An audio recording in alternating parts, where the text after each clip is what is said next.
Welcome back to the Fuse Show, everybody. I'm joined by my guest today, Janardan Dalmia, who goes by JD, and he is the founder of Trukkin. JD has spent over 10 years working as an investment banker with Bank of America and Barclays in New York and Dubai. He holds a Bachelor of Science in Management with a minor in Finance and Marketing from Purdue University. JD was bit by the entrepreneurial bug in 2017 when he founded Trukkin, which is a technology-driven enablement platform that revolutionized the transportation industry in the Middle East and Pakistan. In Dubai, JD realized that the transportation industry in the Middle East was still waiting for the Industry 4.0 moment, where a technology-driven platform would step in to revolutionize the way transporters and shippers do business. So JD, I appreciate you joining us. Welcome to the show. Thank you, Jim. Pleasure is all mine. Awesome. Let's jump right in. I want to learn a little bit more about what you do at Trukkin. So tell me the backstory and the problem that you solve. Sure. So at Trukkin, we define ourselves as a technologistics platform whereby we act as an aggregator, aggregating, trucks which are out there in the market to provide long haul and short haul service to our corporate customers. Our customers are typically manufacturers, producers, companies who require, to move heavy cargo load from point A to point B within Middle East and Pakistan. And we help provide that service to them through, thousands of truck drivers who work through us, through our platform, and we enable them to kind of work, and make an honest living. And that's what we do in summary. So I'm curious. So you graduated from high school in India, right? Came to the States, went to Purdue University, spent some time in your professional career in the banking sector in the U.S. So why Dubai? How did you go from that to this startup in Dubai in Pakistan? So I think for this we'll need to go back to the 2008 crisis, Okay. when Wall Street was kind of, everyone knows the 2008 crisis. So I started my career at Bank of America. And then in 2007-8, I joined Barclays, which was really building up its team in the North Americas. 2008 crisis happened. Barclays ended up acquiring Lehman Brothers in the North America, and the rest of the Lehman Brothers was kind of sold to Nomura. So suddenly you had a very strong investment banking franchise in the Americas. And then Barclays was looking to build out its investment banking across Europe, Asia, and other places. I was part of the global TMT team, Telecom, Media, and Technology, and we were working on, pitching a few particular M&A opportunities. 2009 was, a down year in general. 8 and 9, US Yeah. was still kind of figuring it out and coming out of the whole, the situation. Whereas there was an opportunity for me to spend 6 months out of one of our international offices to help, further the team that we had. And I kind of took that opportunity head on because I was very excited that I'm going to get a chance to work abroad for 6 months and I'm Yeah. going to build my experience. So I spent some time in Hong Kong, then came to Dubai. We were, advising on a particular transaction that we ended up winning the mandate. And this company which we were advising was from India. So obviously, given the natural background, it made sense for me to work on it. And obviously, I was here in Dubai. I was loving the region. So I decided to stick on for 6 months here, and post the 6 month, the project got extended for another few months. And post the secondment, I was supposed to move back to, either the base or one of the other offices. Dubai was still growing. I was really enjoying our time. Company was still looking to build its franchise in the region and decided to, continue my career here. And as a part of that, I kind of made Dubai our home. And that's how I landed up being in Dubai. Okay. You were telling me off air that it's regularly over 100 degrees there. Is that the case? Yeah, I mean, it gets literally hot, right? I mean, we're in the desert, but I think Dubai has really managed it well in the sense that they have created amazing infrastructure, right? So unless you really need to be out, you don't need to be out. And even if you're out, they have created like world-class infrastructure, which is second to none. So I think that really is making a huge difference in the region. That's great. I would love to visit. It's on my short list of places to come visit. I've seen pictures and videos and definitely in awe of what they've done. So truly fascinating. how did you get the idea of trucking? You started in 2017, right? Yeah. So, between 2011 and before I started, I was traveling to Saudi a lot as a part of my normal, professional career. And during my visits to Saudi, I was spending a lot of time meeting, CEOs, chairmen of various companies. And I remember during one such meeting, there was a discussion around logistics and how big of an internal demand they had in their own company, and how old school or how dependent they were on some of the legacy ways of doing things. At this was around 2015ish. Around the same time, I was reading about various logistic companies, emerging in Asia, in India, particularly in the US, in China. And there were like, hundreds of startups globally trying to solve the big logistic situation after, what we had seen was happening in the ride hailing market after the Ubers of the world, right? So that's where really the idea kind of sparked. And I was reading about them. I started digging more deeper into the market, revalidating and researching whether this makes sense. I went to India, met with a couple of players there, understood that the opportunity is real. There is a gap in the market whereby you need to bring in transparency, efficiency, and create this enabling platform for thousands of truck drivers who are out there. And also companies are looking for a better service and someone who's going to infuse technology into this. So more and more as I researched on it, I got sucked into it, I would say. To me, it became pretty clear that if I don't do it, someone else will do it. Sure. This change is about to come, and I just kind of, jumped into it. That's great. So you kicked it off in 2017. It looks like you raised a $3.5 million round in 19, and Correct. then more recently a $7 million round. Is that correct? That's correct. Okay. Yes. What kind of progress did you guys make on that first $3.5 million round? Like, what was the focus at that point? So look, the idea was to bring in capital from people who specifically understand our space and who are there for the long run, right? Who are not just there to invest and flip, but who are there to invest and stay, who believe in your journey because the company is still small, and you want people to believe in the overall sector and the idea, and who are going to provide you that support, mentally at least, right? Apart from the financial resources, and we brought in some large family offices in the region, along with the publicly listed company, who kind of understand the sector and industry in the region, who have been there for generations, who own multiple industries, factories, etc. So people who are kind of very much, well ingrained into the economic environment of the region, and that's how we brought them in. That makes sense. Was it an easy decision for you to bring on capital, or was that a challenging decision to make? No, look, I think from a startup perspective, at some point, you start from your own investment, but the vision is always to make it something, large and sustainable enterprise. And for that, unfortunately, capital is a very finite resource. So you always have to look into various pockets to raise capital.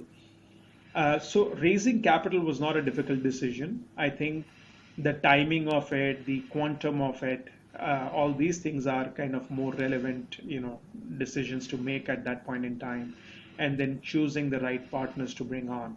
Yeah, that makes sense. I read an article about you guys in the national news on the nationalnews.com.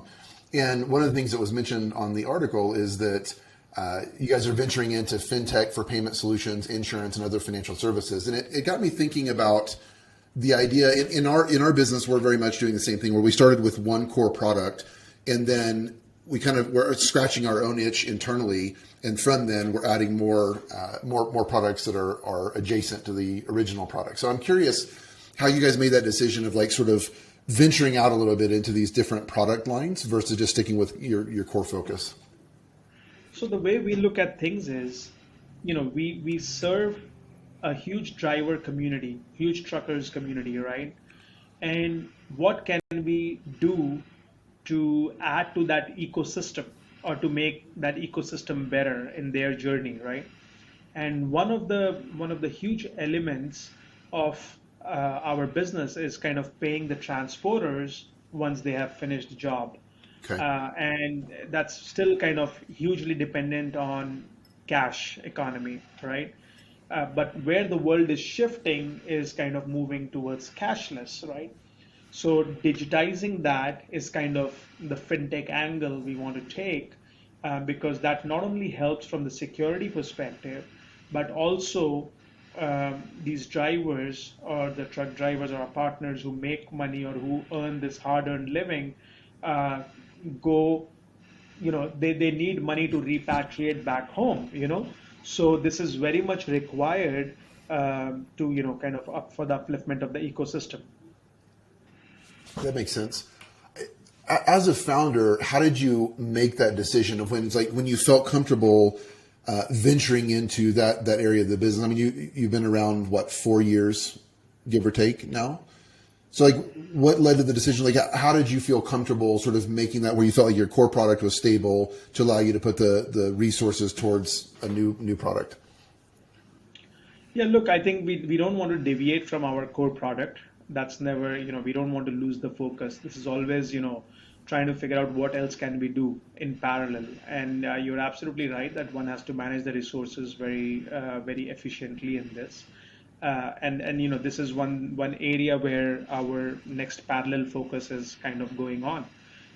There are still like hundreds of other areas which we think we want to tackle with, but we haven't ventured into it just because we would have a limited bandwidth and limited resources to deploy.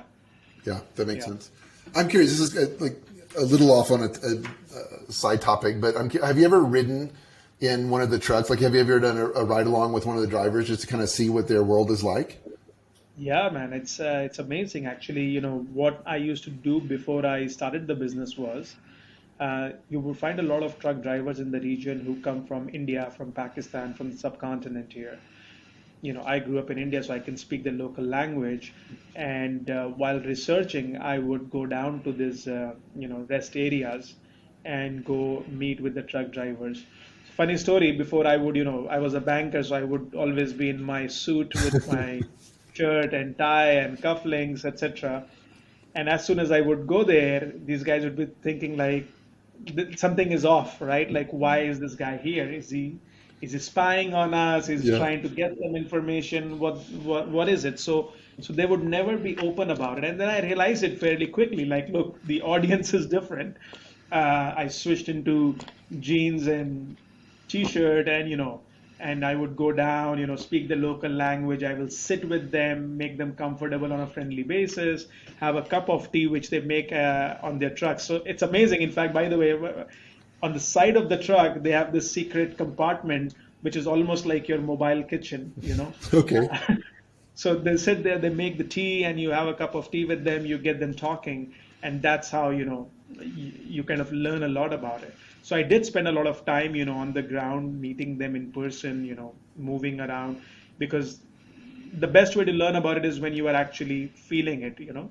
Uh, so yes, learned quite a lot on Yeah. that basis. Good for you. That's respectable.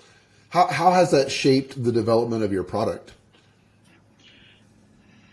Look, I think learning of a product, again, this is something which I can now probably, speak from the benefit of being in the hindsight. Sure, sure. That as a first-time founder, without much experience into the startup world, I wanted to get out there with a perfect product, right? I spent a lot of time, crossing the T's, dotting the I's, ensuring, oh man, if I do this, this will be amazing, and if I do that, that will be amazing. Um, and then I did that, and I launched, and then I learned the concept of what is MVP, right? Okay. That what you want to build versus what you think is the right one. When you actually go in the market and when your consumers actually use it, is a very different experience. So theoretically, a lot of these things happen, but practically it's a bit different. And I see that happening all the time with a lot of founders who are working on great ideas they really believe in, and they feel that if they come out with this perfect product will change the world overnight, and they keep on delaying their launch. And I always tell them, man, it's great what you're doing, but there is a lesson when the word MVP has a meaning. It was coined for a certain reason, Yeah. and I have learned it firsthand. So yeah. So it's fair to say that the existing product is quite different than your original vision in 2017 or before. Yeah, look, vision is still intact in terms of what we want to achieve, but the road to get there has kind of, evolved over time. And there are a lot of other things which have come into that play, right? So it's almost like when you wanna go, climb Everest, for example, you first have to climb 1,000 meters, right? You can't aim that I need to be prepared for first 8,000 meters, right? So take baby steps, like, Yeah. first climb 1,000 meter, learn from what you have learned over that journey, then climb the other 1,000, climb the other 1,000, right? Get accustomed to the overall thing. That's my personal learning basically over the last few years. Yeah. So let me ask you this. If 25-year-old JD was the founder and CEO of Trukkin, how would it be different? This is actually a very interesting question. Look, I think a 25-year-old JD, speaking personally about me, I don't think I would be that good of a founder, because I did 10 years of banking, which taught me a lot in terms of corporate finance, accountability, responsibility, ownership of work. And that translates more, because in my opinion, when I approach things, I approach more from a matured point of view on how to reach out to the business versus, okay, this is a dream come true and let's get cracking and let's see what happens.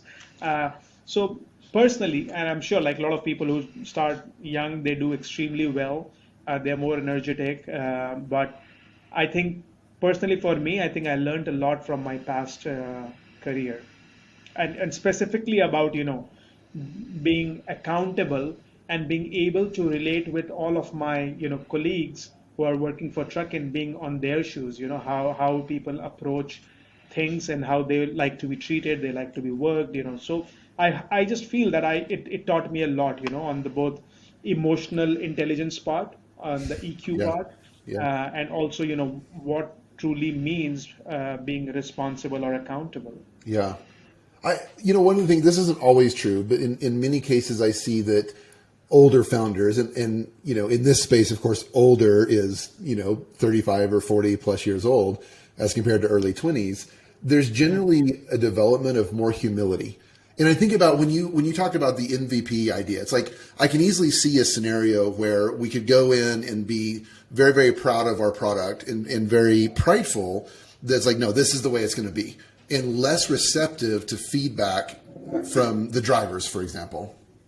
True.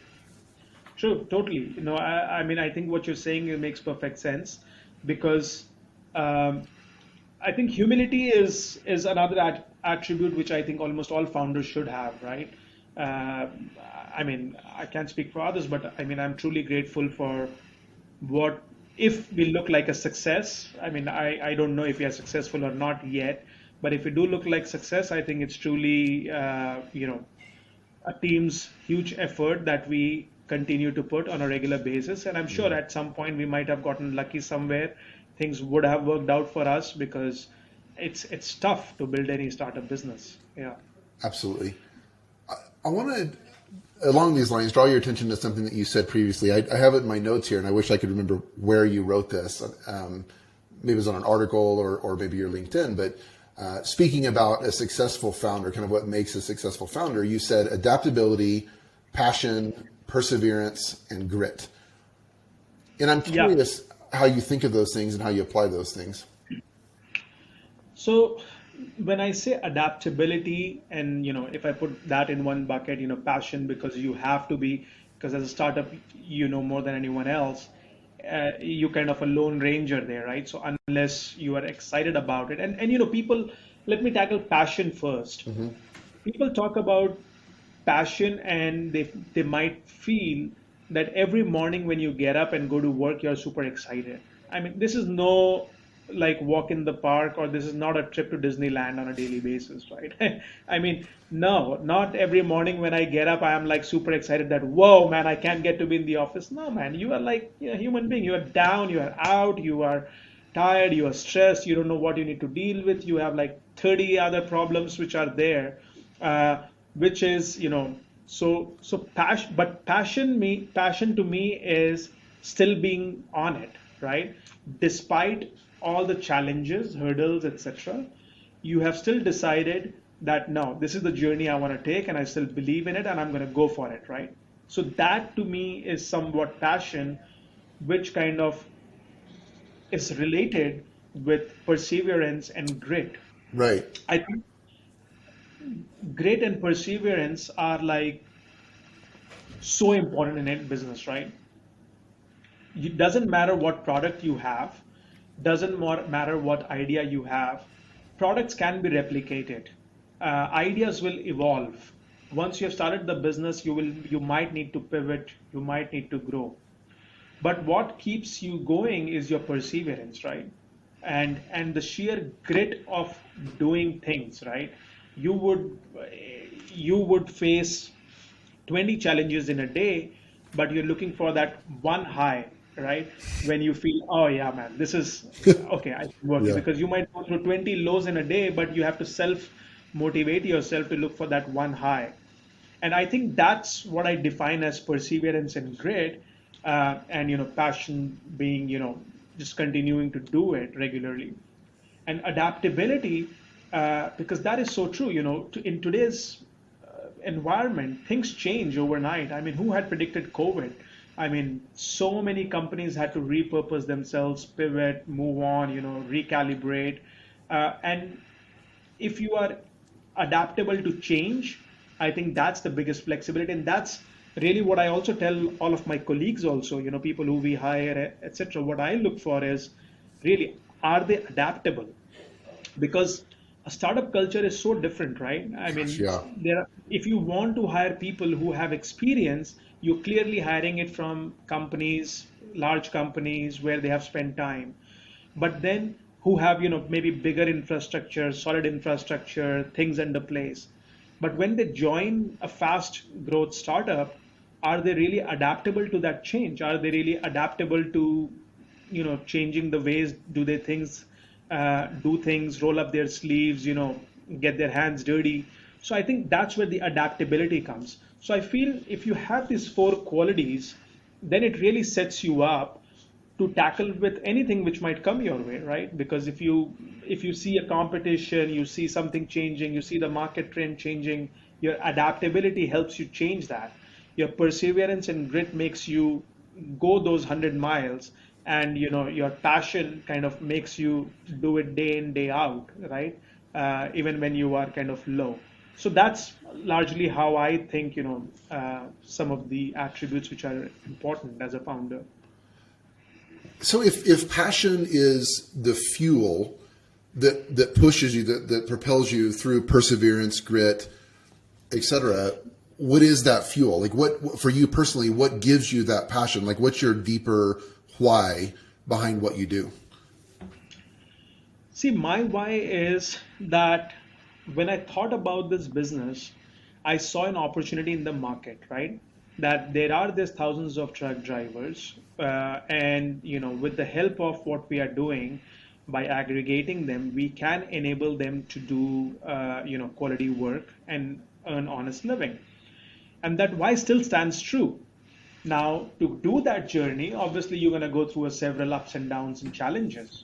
So as long as the initial why why I went into this business kind of still true for me, I still want to do it, and there is no reason for me, even you're coming out of a stressed environment or a stressed situation, to look back, because to me I look at I've already come more than halfway through to kind of go back, right? Yeah. So, I mean, if you're on a 10-mile journey, if you are on a sixth mile, you don't want to, go back sixth mile because the next 4 miles will be difficult. So for me, you know, another way I look at startup, right, or the business, building a business, is almost like driving a car in the dark, right, with your headlights on. So imagine if you were going to embark on a 10,000 kilometer or 10,000 mile journey. If you could see the whole road, you probably won't start. But Yeah. driving in the night and you see, okay, there is a 10-meter road, I need to drive there and the road will unfold. You just have that faith and that's pretty much it, right? So the road kind of keeps Yeah. on unfolding and you keep on creating that road. I've never heard that before. I love that analogy. That's actually really useful and resonates with me. And it's like, oddly, I think about marriage as well. Like my wife and I have been married for 16 years. And I'm like, Yeah, I am like fully committed forever. And she is too. It's like if she were to yeah, pass away before me and I was still fairly young, I honestly don't think I would start over. Not because I don't love exactly. being married, but it's like I've laid so, and that's why like I don't quite understand why people get divorced for flippant reasons. Like I understand if there's abuse or whatever extreme situations, but it's like, dude, you've invested for years into this person and vice versa. It's like, I mean, like you're going to lose all that. It just doesn't. And the idea of like starting over on that journey just sounds exhausting, you know? Yeah, so sometimes most of the time it's good that you don't know what's out there, right? I mean, I mean, So true. you started this company, and if I would have already known that how many problems that I have for the next 5 years, or how many challenges I'm going to go on a daily basis. As I said, it's not like going to the Disneyland, right? Then I would be like, man, I can't deal with it. Let me go back to my professional life, and I'm going to just continue to do what I'm doing. So it's kind of venturing into an unknown with a leap of faith, and a bit of a research and a bit of a confidence with a lot of grit and perseverance is probably the right combination to do it. That's so good. And I still don't know what's out there in front of me, right? It's just so funny to consider that it's best that you don't. It's like we can't handle that. Like if all of that was dumped on our plates all at once, that's just too overwhelming. Totally. If Yeah. if all one would have a heart attack. Yeah, no kidding. Well, what brings you joy in the day to day then? Like, because like you said, it's challenging, but I'm curious what fuels you. What gives you that joy day to day? I think there are little things, right, which brings joy.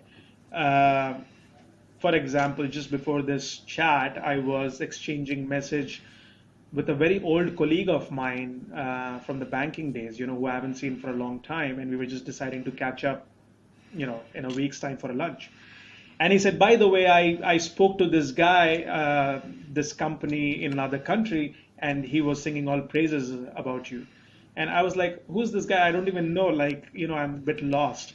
So, but as long as someone is saying good things, I'm I'll happy. take it. Yeah. So it's a small, the happiness was that, look, our brand has become bigger, the business has become more tangible, that there are companies out there are people out there who I don't even know us today.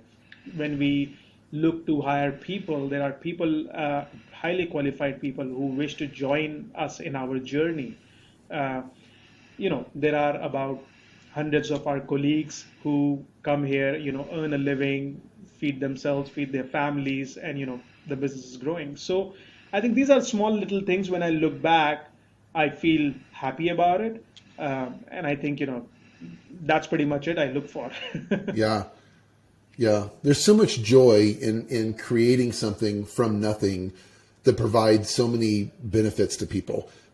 From your clients, these drivers, and then to your Clients, staff. drivers, colleagues, companies, etc. So, as you said, just to create something from zero, because I remember the day when we started this company, when I went to buy the first pen for the company or the first table for the company, and from where we started, or the first chair, or hiring the first employee, and then going through so many challenges, such a like a roller coaster, right?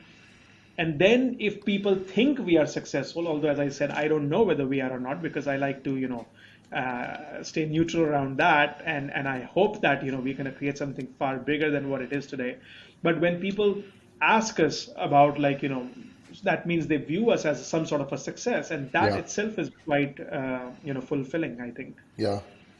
This may be fairly obvious to most people, but for whatever reason, it struck me as interesting. I was listening to a podcast, and it's been a while ago. I don't remember which one it was or who was even speaking, but it was a venture capitalist talking about how they had funded a founder, and the founder failed. I mean, the business failed, but then they funded him again on the next venture. And I thought, wow, it's like, we know that the percentage of companies that make it are very small, even though I feel like that when we're in the weeds of it, it doesn't feel like that would ever be us.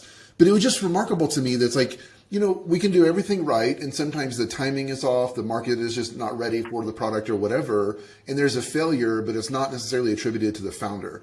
So I'm curious how you handle the pressure, or if you feel pressure or sort of a weight of responsibility for all the people you serve, from your drivers to your staff, et cetera.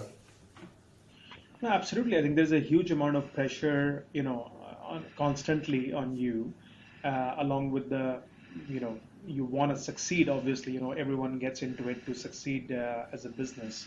So if something doesn't work out, there's obviously a huge, there's a lot at stake if something doesn't work, right? From many perspectives. Yeah. So, but going back to what you mentioned as a VC funding a founder who presumably didn't do well in his first venture, I think it makes complete sense. I don't think there is a blanket rule that one should go and found whoever has failed, but it's really about judging and knowing, did the founder put an honest effort.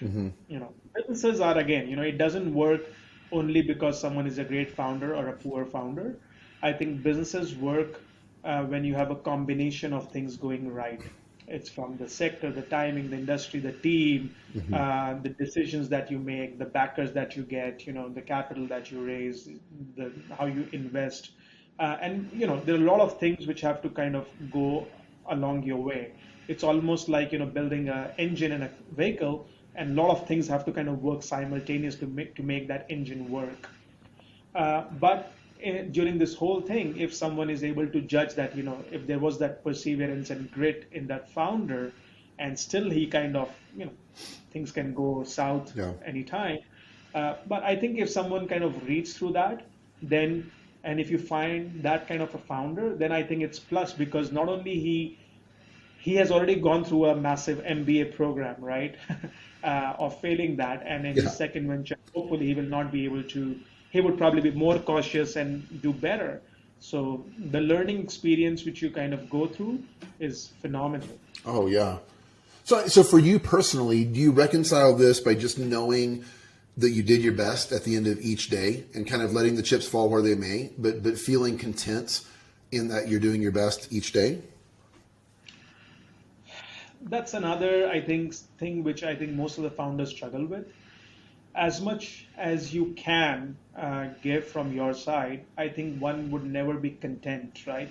Because it's always in the hindsight, oh, I wish I had done this, I wish I had done that. Yeah, and that's what I'm getting at. There's always an element of wanting more, doing something better. Could have I done this in a different way? Could have I done this in a better way? Because there is always this urge of doing too many things too fast and too quickly. So that urge is always there, which leads to you to always question, okay, what else could have I done? But at the end of the day, look, as long as you get a good night's sleep, I think that's most important. I think the mental health for a founder is also should be a very key issue, because you really are kind of alone in the journey. And the struggles, the risks, the nervousness that you go through, I don't think many people can relate to that on a day-to-day basis. So, as long as, someone is able to get a good night's sleep and, is in a good condition mentally, I think those are the things which should matter. So how do you personally find peace? I mean, I know this feeling. This has been a battle of mine for a long time. And I have points in my life where what would be the word? I abused work, where I overworked and I neglected my family because I just was too focused on the business and I wasn't present in the moment. So with the business I'm involved in now, I'm determined to not let that happen to the best of my ability. So I shut things down at 5:30 and I'm just done. but it's hard for me, man. Like I always feel like I could have done more. So to find that piece is tough. Look, as founders, it's not a 9 to 5 job, right? So my take on this is, look, no one pushed me to do this, right? It's not a job that I took by someone telling me that these are my working hours. So it's a lifestyle. It's not really a 9 to 5.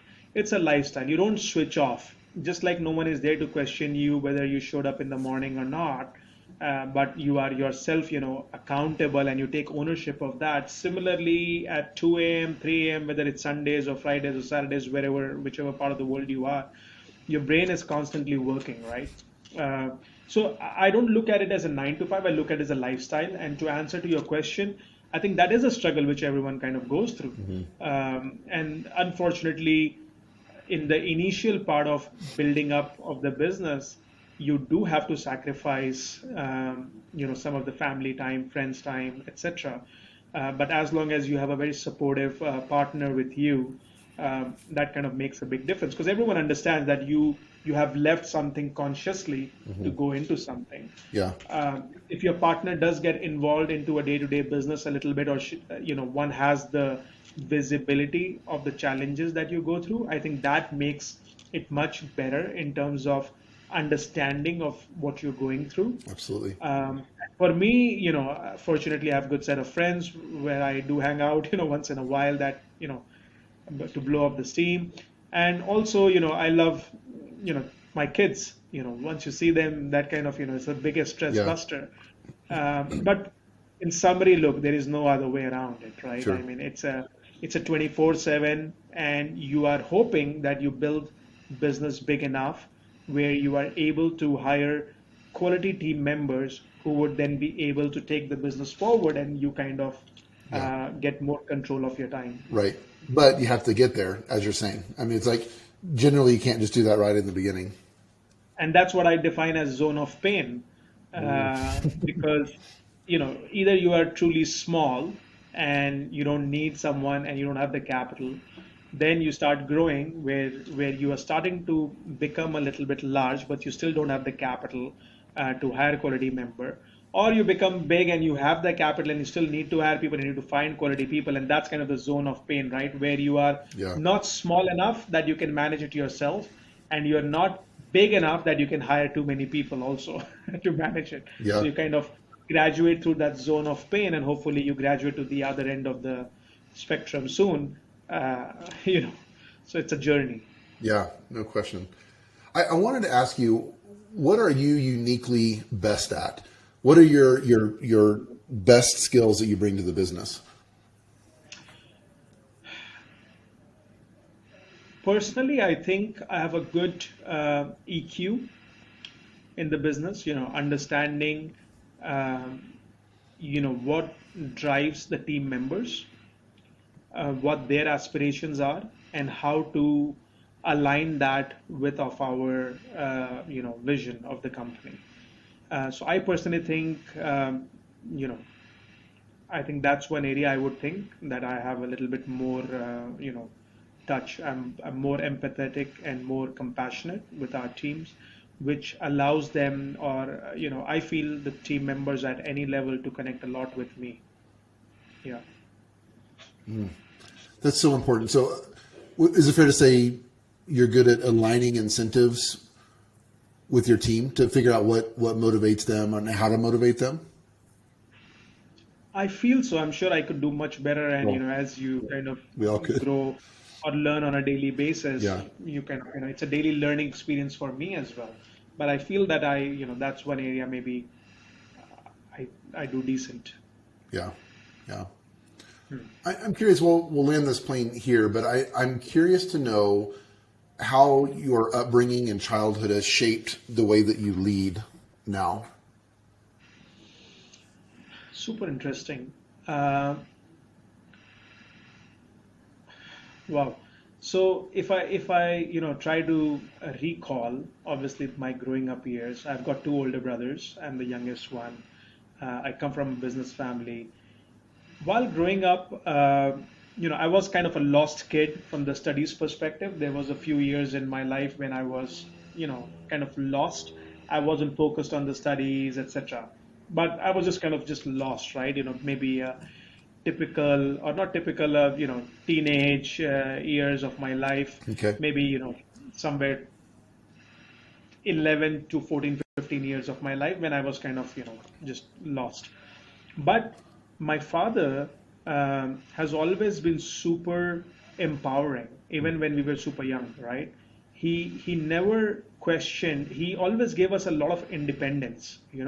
He always made us feel that we are quite independent, even from a very young age. And whatever you want to do, whether you want to study, you want to go out, you want to do things. Uh, so that in, independence kind of, helped a lot in terms of gaining self-confidence, right? And then uh, combine that with the US experience and the working in a corporate environment. I think it's a combination of all those things, right? But if one or two things, if I draw from my childhood time, I think this, even if I was lost, I still had a lot of independence. And I think that mattered, right? And that probably helps me still make me feel that, look, I can be independent and I can make things happen, and gives you that confidence. That's so key. Yeah, because you've got to have the guts to even. I mean, you left what I'm sure was a very secure job to jump up. Uh, I mean, like I can relate to that because I did the same thing a little over a year ago, and I've done it more than once. yeah. So it's like that's. I mean, it takes some guts to do that. Totally. I think, I mean, I speak to so many of my ex-colleagues or, people who are still, in other, and they always talk about like how they would one day love to do something on their own. Or, that's a pretty natural comment you would always hear from people that, oh, wish I was doing something on my own. But there's always this huge blockage in the head, which is the admin hassle. I went through it personally as well. I remember leaving banking or, ensuring that I don't go to another banking job and do something entrepreneurial. It was not an easy decision. So I can't say that, oh, look, I was a born entrepreneur and I thought I'm going to go and rock it out. No, no. None of that happened, right? At least with me. So it was a huge, overcoming of this mental admin block that, oh man, how are things going to happen? What if, right? There's so many what ifs.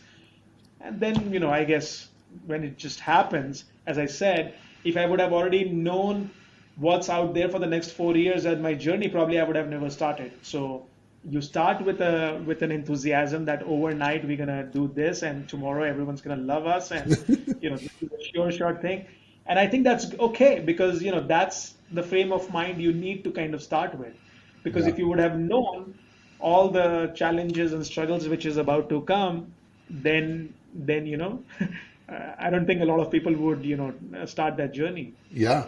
It's made to be so glamorous, this idea of entrepreneurs and founders. And it's just, and there certainly are a lot of benefits, the autonomy, there's just a lot of benefits, but it's hard work, man. Like my past career, professional career was so much easier. Not that that was easy in and of itself, but by comparison, it was so much By easier. comparison, absolutely. I think when we are into that into that career, we feel, oh, it's such a hard and struggle. Surely it is. It's a taxing environment. It's a. But when you look back, I mean, it's a whole set of new challenges, right? And specifically, look, I think a lot of it is, when you're working in a small setup or a startup, right? You don't have even infrastructure and resources, which people while working don't even think that is a perk, right? Or that is a additional thing which is there for them to do the job, right? People only talk about, okay, what kind of team they have, what kind of boss do they have, what kind of work are they doing, but people kind of lose that, okay, where they are working and how they are working, etc. These are, very daily part of your things which are used to, and when it goes away, and that's where the adaptability comes, right? That, Good point. oh man, I'm ready to leave, going to a nice office and really kind of bootstrapping and working from wherever you need to work with, right? Totally. And so that makes a difference. Yeah.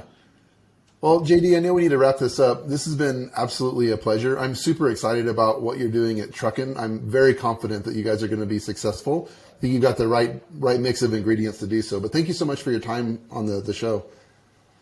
Thank you, Jim. The pleasure was all mine. Lovely catching up with you. Awesome. So we're going to have the landing page where we'll have the full video. We'll have your bio. We'll have links. What's the best way for people to get in touch with you if they just want to say hello or if they're interested in learning more about Trukkin? I'm easy to reach out to. I'm at jd@trukkin.com, just the initials jd@trukkin.com. Easy enough. And we'll have all we'll have the link to the website, of course, on the landing page as well. So, well, thanks again, JD. Really appreciate your time. Thank you so much for your time as well.